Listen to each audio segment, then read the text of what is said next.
The 5 P's to avoid dating. Yes, don't think dirty. I'm not talking about those P's. The 5 P's to avoid dating, meaning personality traps, perfectionism, projecting, possessiveness, people-pleasing, and pushing people away.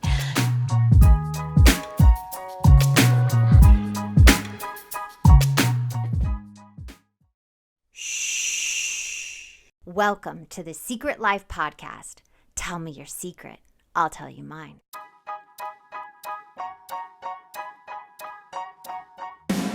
Sometimes you have to go through the darkness to reach the light. That's what I did. After 12 years of recovery in sex and love addiction, I finally found my soulmate, myself. Please join me in my novel, Secret Life of a Hollywood Sex and Love Addict, a 4-time bestseller on Amazon. It's a brutal, honest, raw, gnarly ride, but hilarious at the same time. Check it out now on Amazon. Welcome to Secret Life Podcast. I'm Brianne Davis-Gantt. Today I'm pulling back the curtains of all kinds of human secrets. We'll hear about what people are hiding from themselves or others. You know those deep, dark secrets you probably want to take to your grave? Or those lighter, funnier secrets that are just plain embarrassing? Join me each week as we take a deep dive into one subject matter, exploring the how, what, when, where, and why of it all. Get ready for a more focused, more revealing journey of the human experience. This is Secret Life, and I'm excited for you to join the ride. Today, we are talking about, the 5 P's to avoid dating. Yes, don't think dirty. I'm not talking about those P's. The 5 P's to avoid dating, meaning personality traps, perfectionism, projecting, possessiveness, people-pleasing, and pushing people away.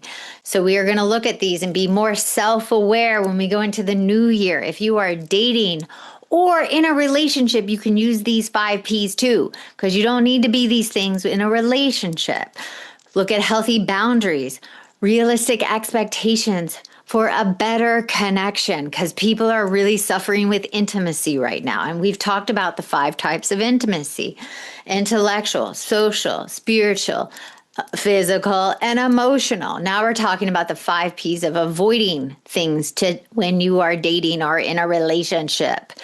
People also say you should avoid the P's for a profession, which cracks me up. Police, physicians, pilots, paramedics, and firefighters. But don't listen to that. You can date those people. Just make sure they have a balanced lifestyle. So let's hit number 1. The first P, perfectionism. Looking for flaws. Stop looking for flaws in other people so hard. Looking for that unicorn partner, trying to be perfect yourself and bind yourself that you guys are the best match ever. I mean, one of the people I've met before is like, he is really good on paper, but not good with me. Looks perfect, acts perfect, looks like everything I've wanted on that old list people used to do. It's like, don't do that. There is no perfect person. Nobody has their shit all together. In one area, they could be great at, and the next area, they could not be. So stop looking for the unicorn perfect partner. When Mark and I got together, we were not perfect. We've been together 20 years. Perfect partners, it doesn't exist. So stop with the perfectionism. That's a horrible thing to go into when you're especially dating. Number 2, projecting. Attributing past trauma or your ex's flaw onto a new person, a date, a partner, and seeing them as they are. Like, oh, that my partner used to do, or my ex used to do that. And it's like, no, that behavior triggers me. It's as simple as that. Do not compare or project what happened with your past relationship on someone you are dating. First of all, you don't fully know them, so stop projecting. Number 2, you can just hold a boundary if something triggers you. So it's learning how to hold and set boundaries and have self-awareness of what triggers you and what is okay and what is not okay. But don't project your past shit. So if you think you're going to go out there and meet the perfect person and none of your baggage is coming with you to the relationship, you need to do more work on yourself. That is a big red flag you have. Okay, let's do number 3, possessiveness, jealousy. Control isn't love. Let me say that again. Jealousy, control, and I'll add, having power, trying to have power over someone is not love. That's not a healthy, secure relationship. There needs to be trust and autonomy. Trust, you can trust your partner to go out. Trust this date. I'm going to say, oh, his words are matching his action. He's not love bombing me. He didn't say we're going to go on a trip and then he didn't follow through, which you shouldn't be going on a trip by somebody dating. But like by month 4, you could go somewhere for the weekend. And if he says he's going to do that and he actually follows through, then words match actions. You can trust. You have to trust. You have to let go of the past. Autonomy, 2 separate people. You are 2 separate people. There is no such thing as soulmates, maybe with my dog, but that's about it. There is no such thing as soulmates. My Jungian therapist that I worked with for a very long time and trained in a lot of ways taught me that your animals could be your soulmate. People cannot be your soulmate. People are too flawed. No one should come into your life and rescue you, save you, complete you, make you happy all the time. That is your job. If you want a soulmate, look for a dog or a cat or a hamster or a snake or whatever animal you like. Don't look for it in people because that's you not having autonomy. Staying your own person, being your own person. So full autonomy is the most important for a healthy relationship. Number 4, people pleasing. Being a dating chameleon. Having no boundaries that can lead to resentments later, but a chameleon, like you think everyone should like you. I have people that are dating right now and they really think everybody should like them and people, everybody should want to be friends with them, like them, find them attractive. And I'm just like, no, everybody has different tastes. You are not everybody's taste. Be cool with that. Go on a date and see if you like them. Don't people please and try to become something what you think they want you to be. You will fail and you will literally get resentment later because they even fell for the person you were trying to be. So stop people pleasing. Stop even going and putting on your best effort. Don't glow up for 2 hours for a date. Seriously. Pain in the ass. Go like you. Look good. Don't be a slob, but shower, look good. But don't go into this extreme patterns of behavior of trying to look a certain way or be a certain way and put on a mask to people please so people see the best of you so they will fall in love with you. Not going to happen. Long term will not work. Number 5, pushing people away. Sabotaging, fearing intimacy, creating distance when things start to get real, when real conversations start to happen, when people are saying they're triggered, when people are asking for more of a commitment, when people want to take things a little further, when intimacy gets a little further, which it should wait till the 5th date, to the 5th to 8th date. That's the rule of thumb. So you self-sabotage, you fear intimacy, you push people away, or you start picking them apart in that way to then push yourself away. So look at your self-sabotaging behaviors and write them down so you're aware of them so you can know that they don't run your nervous system. Because all this is nervous system reset. And you need to start working on that if you are dating, because you need to go into this new dating time completely different than you did the last time. You're learning new things about yourself. So here are the 5 relationship rules that go with this. Number 1, texting. Texting is only for grocery lists. And flirting a little bit, teeny bit, just to show your personality, but no serious talks, no information gathering, no asking serious questions, no deep in-depth talks over text, and certainly no arguing. That texting's not for that. It could be, good morning, thought of you. It was so nice last night. That's it. Don't go into long texting. False intimacy. Number 2, the bedroom is only for rest and intimacy. not fighting or heavy, deep discussions. Now, my husband and I have broken this rule so many times, but we have a kid, so we have to go in the other room and shut the door and have our privacy to talk about things. But you should have the bedroom for rest and intimacy, and no fucking television in general. That ruins intimacy in the bedroom.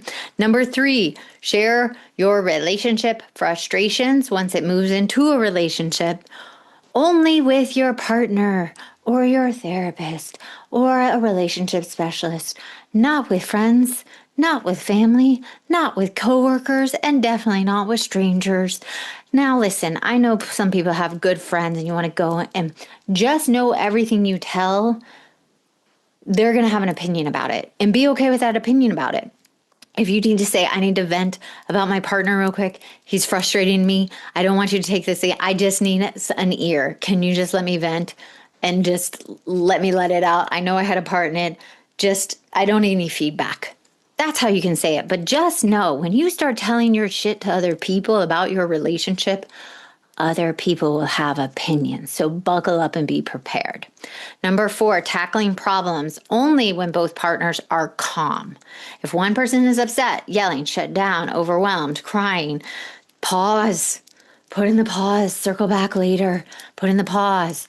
It is okay not to complete a disagreement, argument.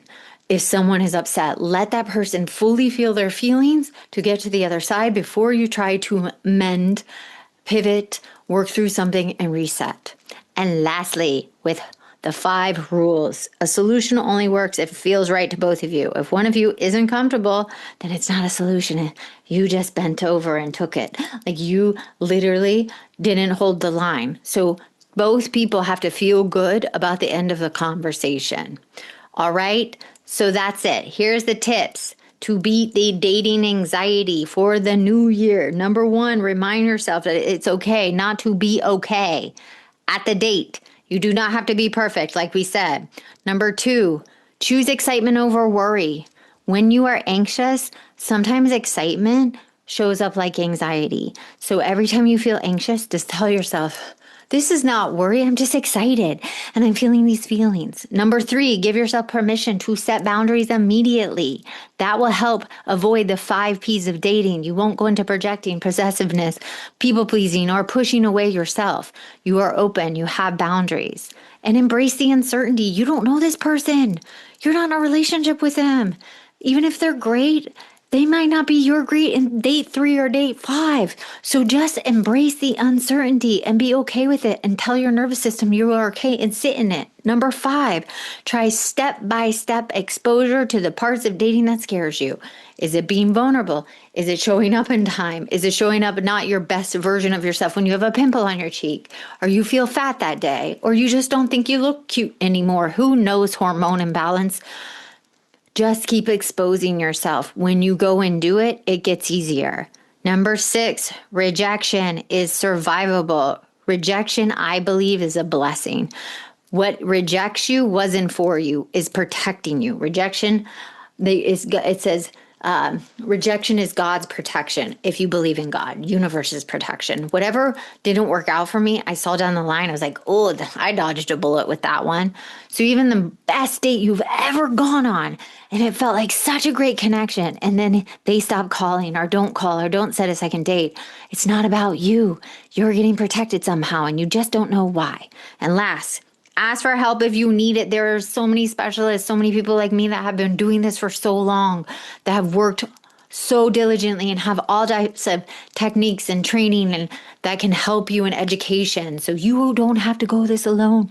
Modern dating is fucking hard, and we all get it. There's all the other behaviors that happen, like gaslighting, ghosting, and all that I will get into in my next episode. So happy dating this new year, and be open to meeting new people, having something in common, showing up as your best self, and stop trying to do the 5 P's: perfectionism, projecting, possessiveness, people pleasing, or pushing people away. Show up as you and your authentic self, because you're great no matter what. And you will find someone that thinks you're great too. You get to decide who it is, not them choosing you, you choosing them. So I hope this helps.